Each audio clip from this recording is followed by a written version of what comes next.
SIR আতঙ্কে আত্মহত্যার অভিযোগ। অশোকনগরে গুমা শান্তিনগর এলাকায় নেমে এসেছে শোকের ছায়া।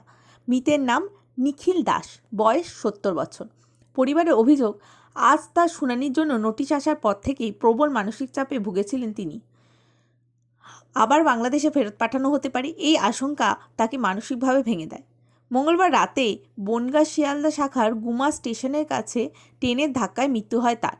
ঘটনাস্থল থেকে দেহ উদ্ধার করে বনগাঁ জিআরপি। পরিবারের বাকি সদস্যদেরও শুনানিতে ডাকা হয়েছে।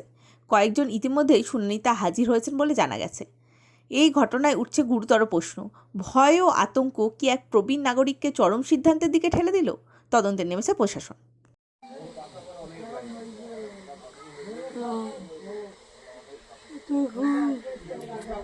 কি করলো